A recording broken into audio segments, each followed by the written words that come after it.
또 관세 이야기가 있었죠. 아, 그러니까요. 네, 앞에서도 정리해 주셨지만 같이 한번 확인해 보시면 좋을 것 같습니다. 우선은 캐나다 그리고 멕시코에 대한 관세 한 달간 다시 유예한다라고 이야기를 했죠. 25% 관세 부과한다는 부분에 대해서 유예를 하면서 다음 달 2일, 그러니까 4월 2일까지 좀 적용이 된다라고 이야기를 했습니다. 사실 앞서 이제 계속 4월 2일이 좀 상호 관세 부과한다라는 그 기일이었잖아요. 네. 그렇기 때문에 그때 좀 더 자세하게 살펴봐야 될 것 같고요.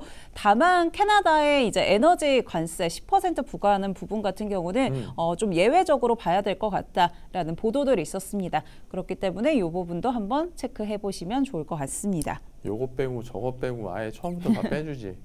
그러니까요. 양치기 영감이라고. 아, 그렇게 회자가 되고 있습니까? 아, 피디님이 양치기 영감이라고 하시네요. 지금? 와, 네.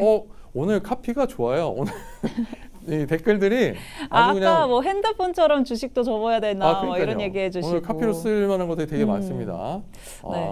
그래서 저는 사실은 이 관세 이야기를 좀 보고 시장 괜찮았으려나 하고 다시 열어봤는데 하방 압력이 좀 강해가지고 좀 아쉬웠던 모습이고요. 그래도 조금 우려는 다소 좀 미뤄진 그런 해소가 된 모습이니까 한번 시장들 지켜보시면 어떨까 싶습니다.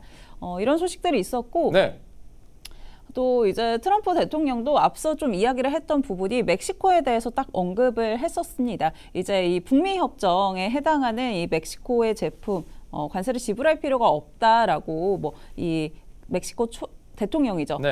이야기를 했다라고 이야기를 했고요. 그리고 이 부분 역시나 뭐 4월 2일까지 부과가 미뤄진다라고 이야기를 했는데 사실 이제 앞서서는 멕시코에 대해서만 언급을 하고 캐나다에 대해서는 언급이 없어서 그러면은 멕시코만 좀 예외가 되는 거 아니냐라고 이야기를 했는데 결국 행정명령을 좀 뜯어 보니까 캐나다도 포함이 되어 있었다라는 이야기가 있었고요.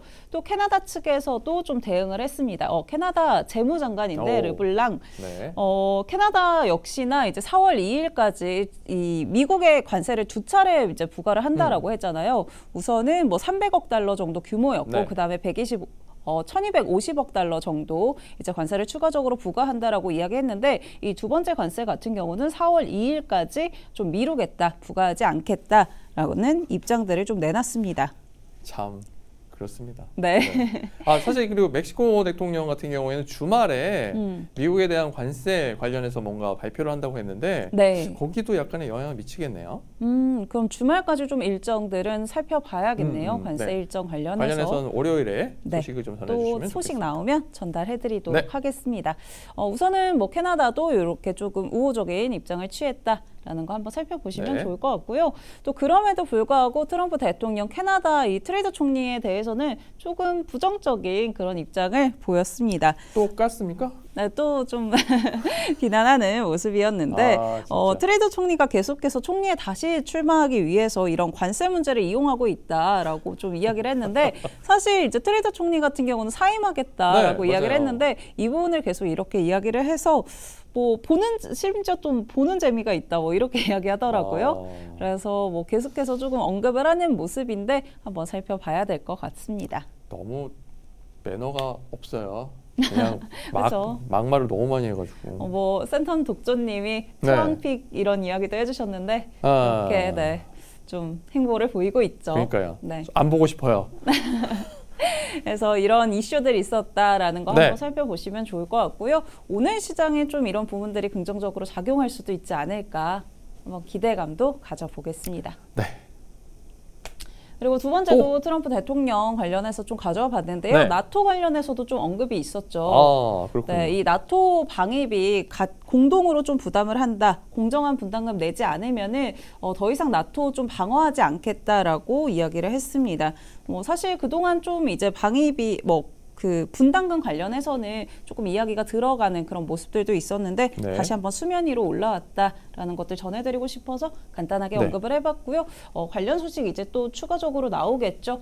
또 제가 확인해보고 가져오도록 하겠습니다. 이 오른쪽에 있는 저 표식이 나토 깃발이에요, 여러분. 그러니까 혹시나 나중에 뉴스 같은데 보시면 저게 나오면 나토 얘기구나 이렇게 이해하시면 되겠습니다. 네, 친절한 설명, 부연 설명 감사합니다. 제가 궁금해서 찾아봤죠.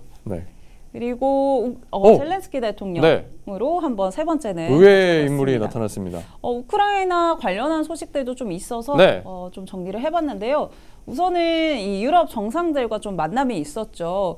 여기서 뭐 여러 가지 이야기들이 있었지만 우선은 이제 미국 측에서 군사 지원 그만하겠다 이런 이야기들이 나온 직후였었기 때문에 우크라이나에 대한 지원들 변함없다라는 것들을 좀 재확인하려는 그런 의지들을 보여줬고요. 여기서 지금 젤렌스키 대통령, 그러니까 우크라이나가 중단한 그 러시아 가스관 수송 관련해서도 좀 이야기들이 나왔다라고 합니다. 그래서 추가적인 소식들 한번 체크해 보시면은 좋을 것 같고요. 또 미국과도 소식이 좀 있어서 가져와 봤습니다. 사실 이제 주말 사이, 지난주 주말이었나요? 뭐 굉장히 파행 이야기까지 나올 정도로 주먹다짐하는 그 AI 영상이 되게 많더라고요. 네, 그러니까요. 진짜 뭐 주먹다짐만 안 했지 말로 서로 굉장히 강하게 이야기를 했던 거잖아요. 근데 다시 한번 좀 긍정적인 소식들도 들려왔습니다. 다음 주, 그러니까 현지 시간 월요일쯤에 이제 젤렌스키 대통령이 사우디아라비아를 좀 방문을 해서 왕세자와 회의를 한다라는 이야기들이 있었는데 이 전에 사실은 이제 사우디 방문을 하지 않겠다 뭐 이런 이야기들도 있었잖아요. 뭐 우리가 여기 이제 미국과 러시아의 이야기에 참여를 하지 않는데 거기에 가게 되면은 우연이라도 여기에 동의하는 거다라고 이야기를 하면서 좀 미루겠다 일정들 이야기를 했었는데 가겠다라는 이야기를 했고요. 그러면서 나의 팀이 지금 미국 파트너들과 협력하기 위해서 그 이후에는 좀 현지에 체류를 할 것이다라고 이야기를 했습니다.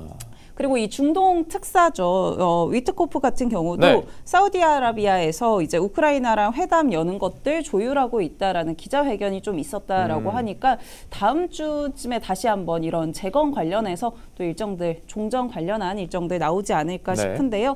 소식들 한번 체크해 보시면은 좋을 것 같고요. 그리고 뭐 여러 가지 또 소식들이 있었는데 뭐 그냥 간단하게 살펴보시면 좋을 것 같은 게 이제 일론 머스크 측에서는 뭐 우크라이나 다시 이제 좀 선거해야 된다. 뭐 그러면서 젤렌스키 대통령이 뭐 압승으로 패할 것이다. 뭐 이런 식으로 이야기를 했더라고요. 참말로. 그래서 이런 소식까지 한번 체크해 보시면 좋을 것 같고, 푸틴 측에서는 이제 젤렌스키 대통령이랑 유럽 정상들이 좀 만나면서 뭐 이야기들을 이어갔는데 여기에 대해서 좀 비난하는 모습들도 좀 보여줬습니다. 사실 이제 마크롱 대통령이 그런 이야기를, 마크롱 총리, 제가 순간 헷갈리네요. 마크롱 대통령. 네, 마크롱 대통령이. 프랑스 대통령이. 네, 다음 주에 이제 일정이 좀 또 있거든요. 그 평화 유지군 관련해서 좀 회의들이 있다, 유럽에서. 그러면서 다음 주에 회의가 좀 있을 예정인데, 뭐 그런 부분 관련해서 이제 푸틴 대통령은 마크롱 대통령 좀 비난하는 모습들도 있었습니다. 뭐 여기 내용들을 좀 살펴보면은 나폴레옹 시대로 돌아가고 있는 사람들이 좀 돌아가고 싶어하는 사람들이 있는데 그 시대가 좀 어떻게 끝났는지 기억을 못하는 것 같다. 뭐 이런 이야기들도 하더라고요. 그래서 조금 격화되는 그런 모습들도 있는데 다음 주에 좀 이제 재건 관련해서는 여러 가지 일정들이 있으니까 한번 지켜보시면 좋을 것 같습니다. 오늘 그냥 다 좀 무겁네요. 그러니까요. 뭐 좋은 소식들이 별로 없었어요. 그나마 이제 뭐 관세 좀 유예한다라는 부분들이 긍정적이었던 것 같고, 이거는 그냥 재밌게 같이 살펴보면 좋을 것 같아서 재밌는 게 있습니까? 이제 2026년에 미국에서 월드컵이 열리잖아요. 근데 이 월드컵 결승전에서 슈퍼볼 스타일의 하프타임 쇼가 좀 도입이 된다라고 이야기를 가지가지합니다. 네. 어쨌든 이제 비인기 종목이긴 하지만 미국에서는 뭐 미국의 그런 뭐라고 하죠? 미국의 미식축구.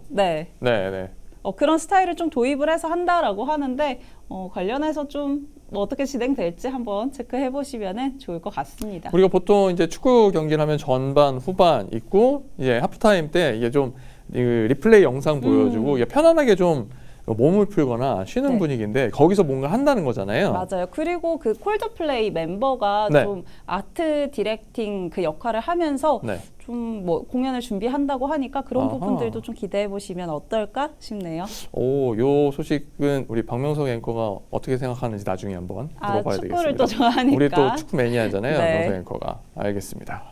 오늘 소식들 이렇게 정리를 한번 해봤고요. 네. 오늘 국내 시장 이 브로드컴의 상승에 네. 힘입어서 좀 긍정적인 움직임 나와줬으면 좋겠고요. 이어지는 박명석의 K픽 통해서 국내 시장 힌트들 찾아가 보시기 바랍니다.